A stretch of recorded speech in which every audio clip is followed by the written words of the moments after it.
Shell Unleaded Low Aromatic is a fuel which has been specially formulated for use in the communities in Australia that need the health benefits of this fuel. We won the tender with the federal government back in 2011, and we've been working on it ever since then to roll out low aromatic fuel across the top end of Australia.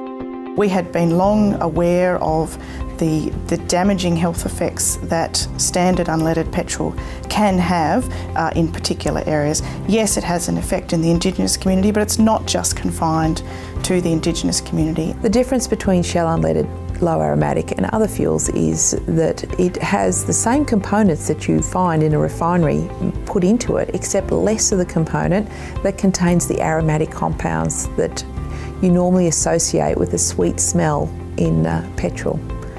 By this way, people will not be inclined to want to smell this fuel because the aromatics have been taken out. Across the community, we know that different people have different concerns. Some want to know about the health effects of the product, others want to know about the manufacture of the fuel. We know technically what do we do to make it different. Others want to know about the performance in their engine. So right across the community consultation, we've had to address quite a lot of those issues. We haven't done it alone. Shell had a new product, the ULP low aromatic product, and they wanted to understand whether there was any difference between that and the mainstream petrol available in Australia. Emission-wise and fuel consumption-wise, there really wasn't anything to differentiate the fuels. You know, the low aromatic fuel product was equivalent to the ULP fuel product. When it came to durability and the performance of that fuel in terms of cleanliness of the engine and cleanliness of the fuel injection components, the low aromatic fuel did have some clear benefits there. It was not only a fuel which did not produce as many deposits inside the engine intake manifold or on the fuel injectors, but it was actually able to remove some of those deposits that were formed by running the normal petrol that you would buy at the Bowser. I'm personally very excited about the difference that we can make.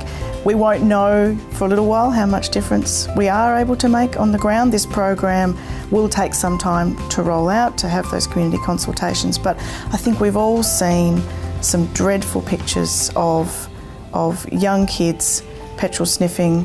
We've all heard from Indigenous elders about the damage that it does to their communities. It takes out almost a whole generation of people from those communities, and they don't know how they can replace those. So let's get to the root of the problem and see what we can do. And I hope that we can look back in 3 to 4 years' time and say that was the turning point for some of these communities.